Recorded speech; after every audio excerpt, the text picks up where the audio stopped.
New York City in the late 1980s was a place of contradictions. On one side, Wall Street was booming, the stock market was roaring, and luxury culture was flourishing. But just beyond the polished skyscrapers, a very different reality unfolded. Crime was at record highs, racial tensions ran deep, and neighborhoods like Harlem, the Bronx, and Brooklyn bore the brunt of poverty, drugs, and policing crackdowns. By 1989, the city recorded over 1,900 homicides a year, a staggering figure that left citizens fearful.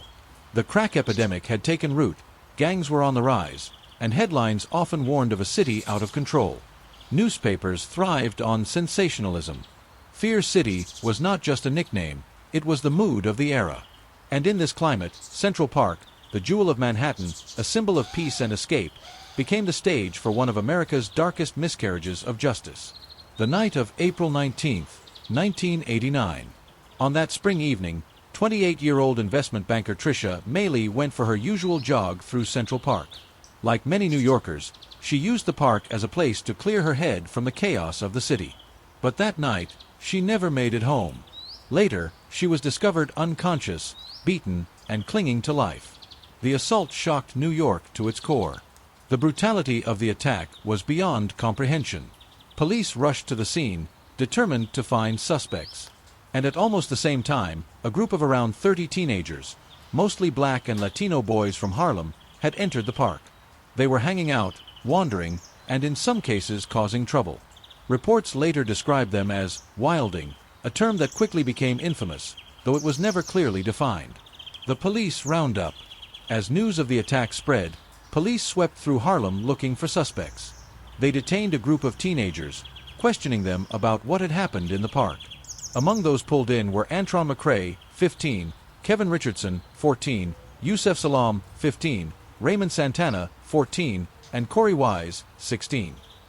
These boys were young, with little understanding of the law. Some came from single-parent households, others from hard-working families struggling to get by. None of them imagined that a routine night out in the park would end with them accused of a horrific crime. But the NYPD was under tremendous pressure. The media wanted answers, the public wanted justice, and political leaders wanted arrests. Detectives began interrogating the boys with a single goal: to secure confessions. Coerced confessions. 4 hours. Some interrogations lasted up to 30 hours. The boys were grilled without food, sleep, or proper legal representation. Most of their parents weren't even allowed in the room. Detectives used classic coercive tactics, telling the boys that if they just admitted involvement, they could go home, suggesting that their friends had already implicated them, feeding them details of the crime scene to shape their statements. Exhausted, terrified, and desperate, the boys eventually gave videotaped statements. On tape, they seemed to describe being present during the assault.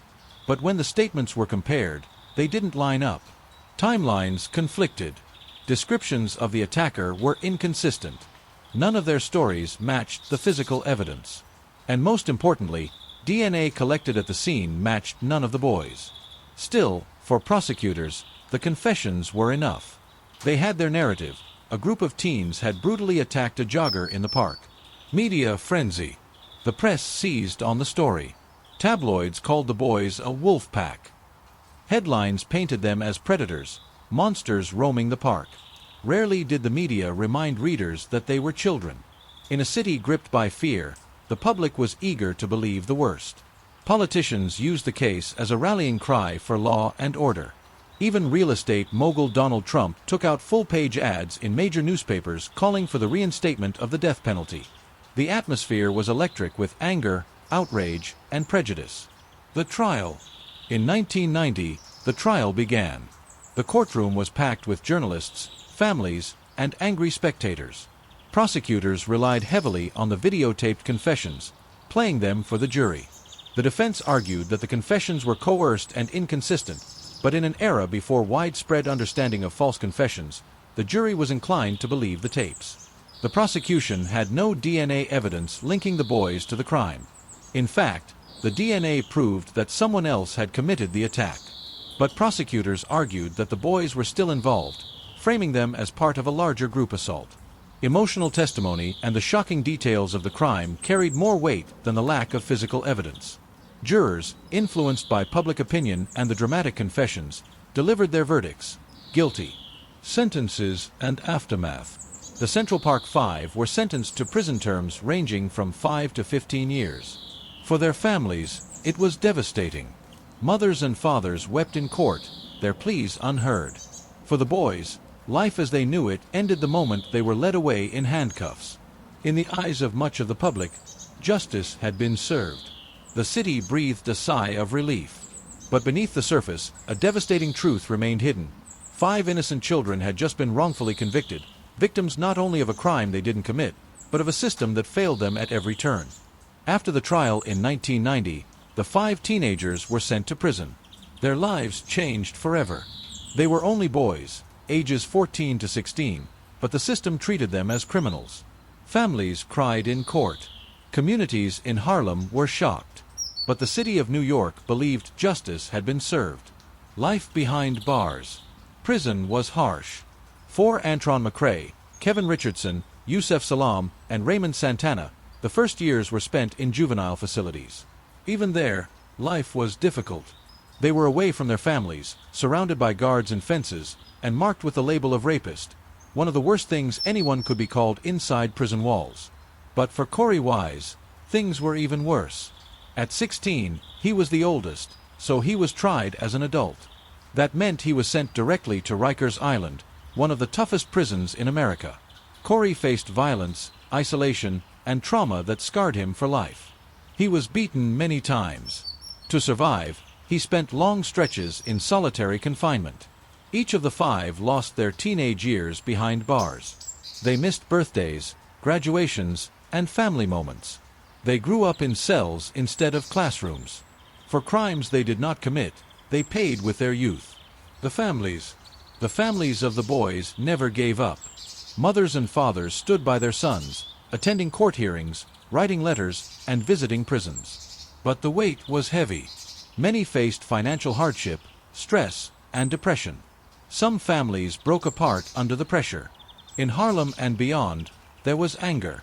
Many believed the boys were innocent, but their voices were drowned out by the loud cries of newspapers and politicians who called the 5 guilty. The real attacker. Meanwhile, the real attacker was still free. His name was Matias Reyes. He was a convicted rapist and murderer who had committed other violent crimes. In 1989, DNA collected from the crime scene matched Reyes, not the 5 boys. But back then, investigators ignored the evidence. 4 years, Reyes continued to commit crimes.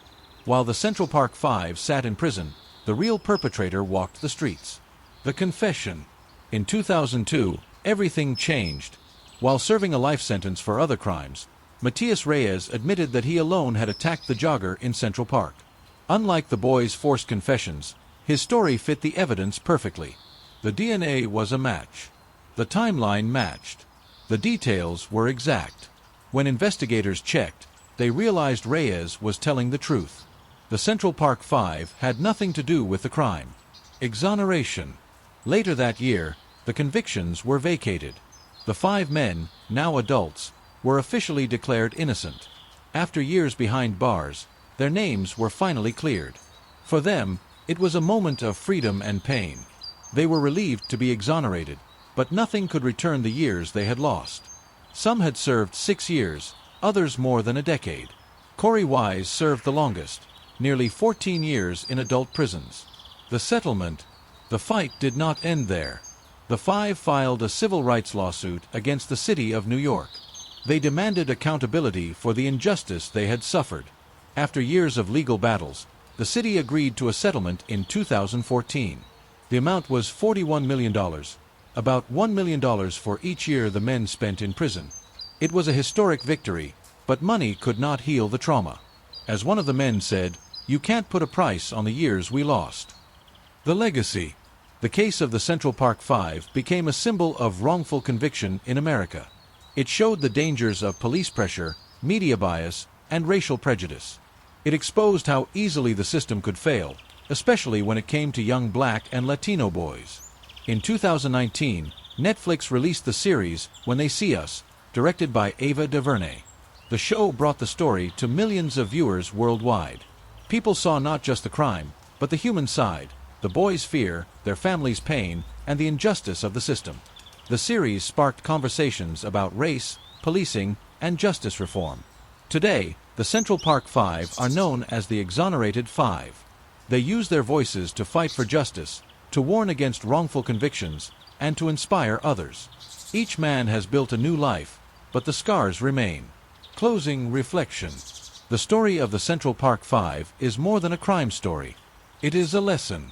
It reminds us that justice must be fair, that confessions can be false, and that rushing to judgment can destroy lives. 5 boys entered prison as teenagers. They came out as men, carrying the weight of a city's mistake. Their story is one of pain, but also one of strength, survival, and eventual redemption.